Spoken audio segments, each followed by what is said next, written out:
Andrew Le Jeune here with your Asian Racing Review, joined as always by Michael Cox, who's the editor of AsianRacingReport.com. And Michael, plenty to get through this week. We're talking Hong Kong, we're talking Singapore, we've got questions from the viewers this week as well. Japan as well. We'll start off though with Golden 60 and news coming through that's unfortunately, as far as a race fan is concerned, he won't be travelling, he's been grounded, he stays in Hong Kong.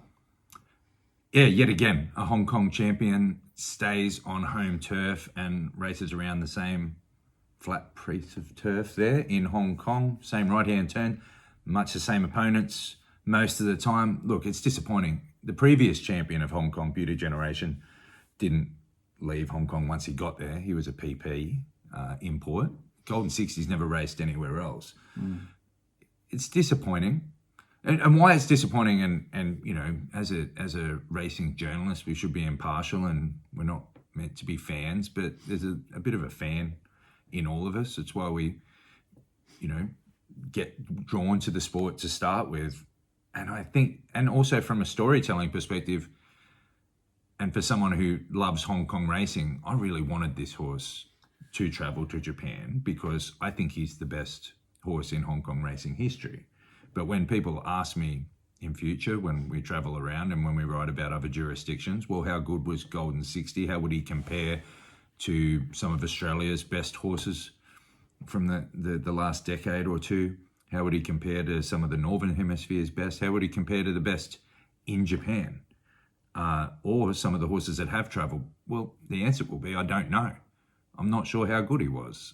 I can't sit here and make a case to say that he's the best horse that I've seen, or among the best I've seen, because he never really stepped out of his comfort zone. He did a lot of amazing things there in Hong Kong, but look, I think maybe the other sad part of it is that this opportunity to go to the Yasuda Kinen in Japan this year, I'm not going to say it was a layup, but he would have been a favourite, and a pretty dominant favourite there against a group. We talk about the strength of the Japanese horses. Their strongest categories, though, are middle distance and staying ranks. Their sprinters and milers are not traditionally strong, and this year they don't look particularly strong. Look, I just thought it was an opportunity wasted. I think it's sad that he stays at home. Your view? Well, Francis Lloyd's suggested that the sweet spot, his perfect time, was probably to go, I think, at the end of his 5-year-old season. We were deep in the midst of COVID at that time, so it was near on impossible to travel. And that may well be true.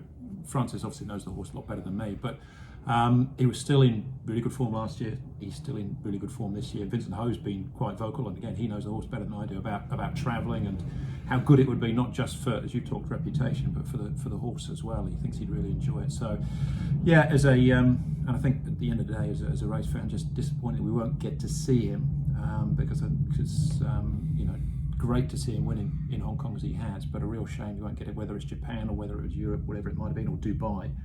But they've made the decision, and ultimately it's their decision to make, so we move on.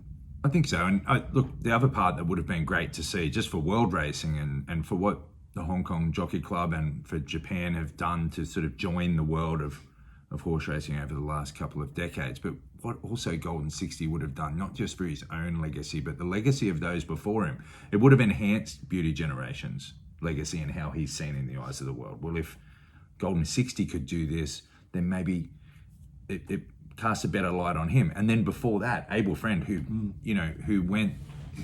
took the chance, whose owners took the chance, and trainer John Moore took the chance to go to Royal Ascot, and he failed miserably, had a complete meltdown before the race, ran last. Now, I don't think anyone really damaged the reputation of Abel Friend or Hong Kong racing. And Ambitious Dragon, going back a long time now, but to one of my favourites, went to Dubai, and he didn't show his best there, I don't think, in the Dubai turf.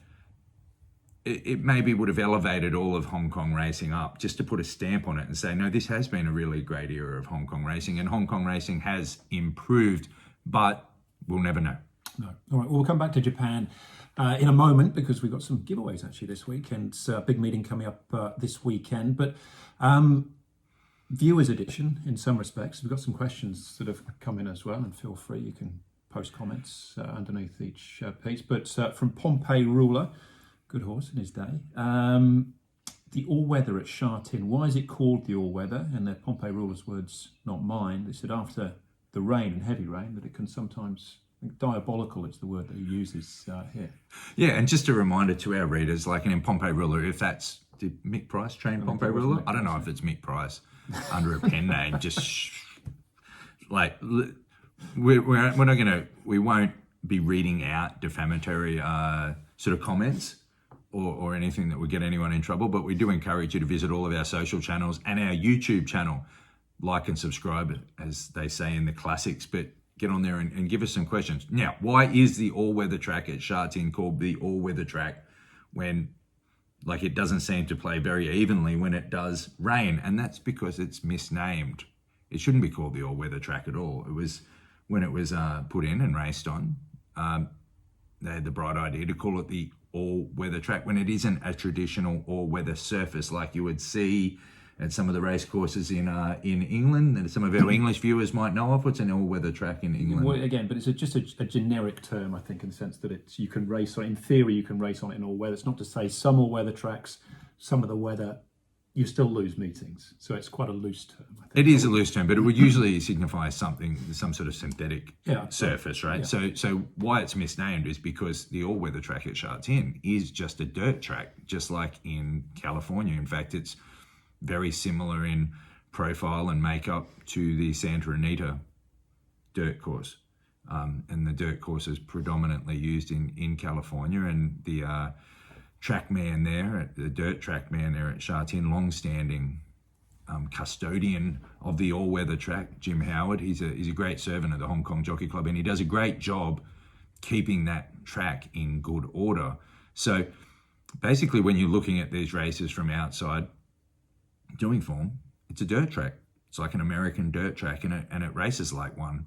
When it gets wet, what's tricky about the track and why it cops a heap of criticism for what it does on race days, but the dirt track, well, look, I don't even want to call it the all-weather track now that we said that I proposed once that it should be called the Rich Tapestry Raceway in honor of the great Rich Tapestry, whose performances on the dirt at Sha Tin propelled him to America, stateside. Trainer Michael Chang and jockey Olivia Deleuze went to America and won a Grade 1 sprint, the Santa Anita sprint, and then managed to start favourite in the Breeders' Cup sprint dirt. And unfortunately, another failed adventure overseas for the Hong Kong horses. But yeah, it's a dirt track, and it cops a heap of criticism from punters, but its primary purpose is as a training track, and it does a great job of that in terms of keeping Hong Kong's horses. They're all trained at the same two centres, that is Sha Tin Racecourse and now recently Chung Fa Racecourse in Guangdong in the mainland. So yeah, we probably should not put too much pressure on the Sha Tin dirt and the all-weather track, but we mention it because tonight, if you're watching when the show first is published, Wednesday night this week,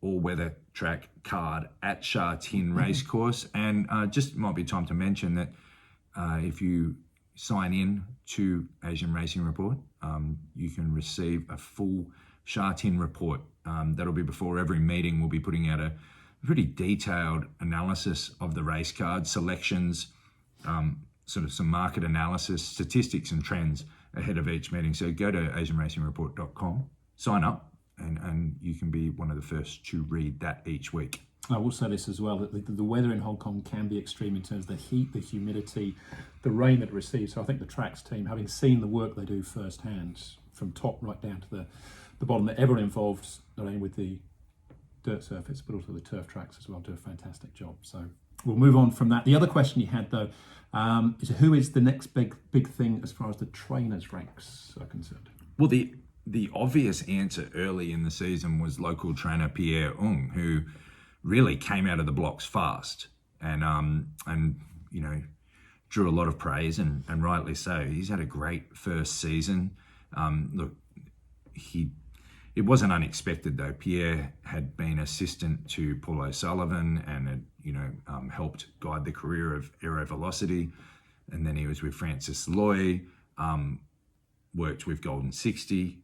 And then also he spent time with John Sires, the current championship leader. He's the son of Peter Ong. Obviously, Pierre's young and has a big career ahead of him. But who has snuck up and is looking like a real star of the future and has built an incredible first season is Jamie Richards. He started at the same time as Pierre, took a very different policy to his first season of training. So Pierre, both new trainers received a lot of transfer horses from disbanded from other stables. Pierre tried to strike early and fast with his horses and did so. Jamie didn't have a runner for the first 8 until the 8th meeting was his first runner. His first winner was on October 12. He took the patient approach. Now, is a brave approach as well. It is with, look, I'll sit here and say that I thought he got it wrong by pressing reset on all of his transfer horses. He took the shoes off and said, no, we're going to start again with these horses. We're going to give them a break, when the tendency is to get them out, gear changes,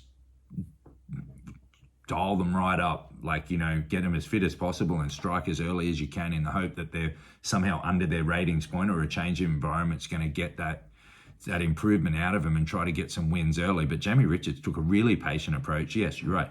Because as that takes hold, the pressure builds. Yeah. Like if you want to take that patient approach, well, you better deliver when the horses come. And look, to Jamie's credit, it looked shaky to start with, but he is really flying now. Just in the last 30 days, 7 of 31 winners. He's reached 30 winners already. Given where he's come from and how much patience he showed to get there, he's really making the most of it. Also, just while we're talking about Sha Tin training facilities, for those that don't know, there's 2 blocks. There's a main old section of the training facilities there. And then sort of at the opposite end of the race course, there are what's called the Olympic stables, they were called the Olympic stables because during the Beijing Olympics, the equestrian events were hosted by the Hong Kong Jockey Club at Sha Tin Racecourse. 4 big barns were built, and that's where other trainers are based. At the moment, there's 3. Is Michael Chang, Douglas White, and Jamie Richards. It's an added degree of difficulty, yeah? The logistics of it. They have to walk their horses around a different way. They're operating out of a different space. The stables are nicer, but there are some hurdles to it. And also, there's a history of failure by trainers training out of the facility there. Sean Woods, Andreas Schutz, David Ferraris have all came and gone with poor records, and Michael Chang struggled as well. So, look, the focus really was on Jamie, and he has punched right through that to come out the other side to be looking like, hopefully, things can change fast in Hong Kong. But even right now, we've still got a way to go this season. 30 wins. We've got 6 weeks to, we've got 2 months to go in the season. This is a great return already. If you said to Jamie Richards, or if, I don't know what his expectations were, but if you said to me at the start of the season, Jamie Richards, 30 wins, is that a pass? I'd say absolutely. Yeah, no, it's better than that. Better than that. Michael Friedman was at the Olympic stable as well for a short. And that was an absolute disaster. And Michael Friedman pulled the pin. He just looked around and thought that he was in a hole that very, very quickly got into a hole that he didn't think that he was going to get out of, and has come back and been a great success in Australia. But you're right, like the Olympic stables, it had a bit of a smell about it, and there's only one thing worse that you can be called in Hong Kong than hopeless, and that is unlucky, and that was the feeling around the Olympic stables, that it was the vibe was that this is unlucky. This isn't a place that is fortunate. What's the word you would use? Unlucky. Yeah. No, but it didn't have it. They needed to have a lot of Baisan ceremonies there to really turn around the Feng Shui. The Feng Shui was bad. Yeah. It's good now. If you round up his percentage at the moment, 30 wins from 253 runners is equal to So you're rounding up to John Size and Ricky, who are currently sit first and third in the Trainers' Championship. He's absolutely flying. And interestingly as well, I think 6 of the top 10 trainers at the moment are actually local trainers as well. But speaking of potentially next big things in the trainers' ranks, Mark Newnham will be heading to Hong Kong very shortly. And Danny Beasley will be teaming up with him this weekend, right on the back of riding the first 4 winners on Wagga Gold Cup Day. And it was 5 in total for the meeting. He's flying, Danny. Yeah, Dan Beasley, a very popular jockey in Asia from his time in Singapore, long standing tenure there in Singapore, 2 tenures, retired, came back as a jockey, has returned to Australia, is just really riding well and putting his heart into everything. And it was great to see him win, be the leading jockey at the Wagga Carnival, for which the Tai Anglin medal is awarded. Dan's from down that part of the world, the Riverina. So it would have been a really proud moment for him to win the Tai Anglin medal in front of his family and friends and riding there, particularly his father, who's his biggest fan. And talking to Dan this week, actually, he's a long-standing, friends of Mark Newnham, who is the incoming. He may be the new. If you made a case for Mark Newnham to be the next big thing in Hong Kong racing, it might be a bit premature given he hasn't got there yet. But Mark Newnham due to be the new trainer in Hong Kong next year, and he will saddle up his last runners this weekend coming up in Australia at the Scone Cup Carnival and at Kembla Grange. Dan Beasley, desperate to ride a winner for his friend Mark, who they had a long-standing relationship when Mark Newnham was the foreman at, and also lead track work rider before that, and jockey, Mark Newnham, for Gay Waterhouse at Tulloch Lodge. Dan Beasley, a strong association with Gay and Mark. Desperate to ride a winner for Mark Newnham, will head to Kembla Grange this weekend for a few rides. So it might be worth keeping an eye out there for a couple of Kembla kills. There you go. Let's see. It'll be a big 2 days at Scone as well. You mentioned Dan riding in Singapore. Big winner on the weekend, coin toss. Daniel Moore on board their coin toss. It was a Group 2 race, but could be a pointer moving forward to the Guineas, which has now been pushed back due to the delay of that race. It's been pushed back now to the 27th of the month. Yeah, proactive move from the Singapore Turf Club to put horses first there and say that, of course, that Group 2 race was postponed because of inclement weather and pushed back. So given that they're 3-year-olds, they felt like the 2-week gap between races, not quite enough, just to give the best possible product on show, pushing it back a week because it was meant to be a big double header for the Hong Kong simulcast, the Kranji Mile and the Guineas on the same day, but they pushed the Guineas back 1 week. I think great move, just to put the horses first, make sure that classic race is the best possible spectacle. Owner of Coin Toss, Kuldeep Singh, we've written about him before here at AsianRacingReport.com. Go and check that story out. We'll put it in the bio. He really interesting guy. Made his money in the fast-paced world of startups in the Bay Area, San Francisco, and has come back to his adopted home of Singapore and has invested pretty heavily in horses both there in Singapore and here in Australia. So, great for him to find some success there because, Singapore racing has had its struggles and we've written about them, but I'd like to see it do well. And I think a young, enthusiastic owner like Kuldeep is just what Singapore needs. Okay, we'll keep an eye on him. That's coin toss, impressive winner on the weekend. This weekend, Group 1 racing coming up, or Grade 1 racing actually, coming up from Japan, and Dave Morgan and Bobby Lung are there for Asian Racing Report. It's Sodashi week. It is Sodashi week. Discovery Channel has Shark Week. Asian Racing Report has Sodashi week. Look, this horse, Sodashi, the White Wanderer, you can see like a few of her plush toy merchandise up there behind Andrew's toys. The popularity of this filly is just unbelievable.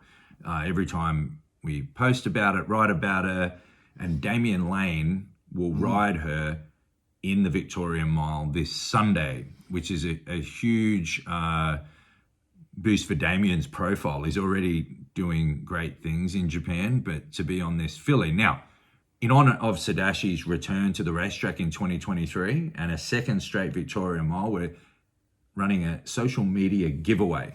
All you need to do is go to our social channels and you'll find out what you need to do there. Go to Twitter, Instagram, or YouTube And you can see you have a chance to win a Sodashi Hello Kitty crossover. Check this out. Limited edition. There. That's brilliant.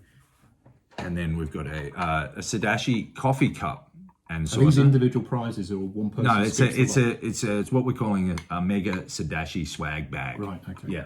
And finally, the Sodashi cap, which I'm hoping, given your modelling work that you've done with the Hong Kong Jockey Club, that you could get some photos taken with this. Maybe, but then if I wear it, then it's a second-hand hat, isn't it? So we probably just. I think it'd be worth more if you put it on to some of our readers. All right, well, head to the website, social channels. You find all the details of that, and looking forward to seeing what Dave and Bobby produce as well through this week. I think that's just about it, isn't it? Yeah, look forward to the week ahead. Don't forget about those reports, the Sha Tin Report this week. Ahead of the big race, you can sign up and you'll receive some great high-quality wagering analysis there ahead of those meetings. And also, just 2 weeks away from the Tokyo Yushin, the big one, the Japan Derby, we'll have a new rankings out this week. Really interesting stuff in the lead up to that really important race. All right, great stuff as always. Like and subscribe. Keep following us on all the major social channels as well, and tuning as well for more from Asian Racing Review.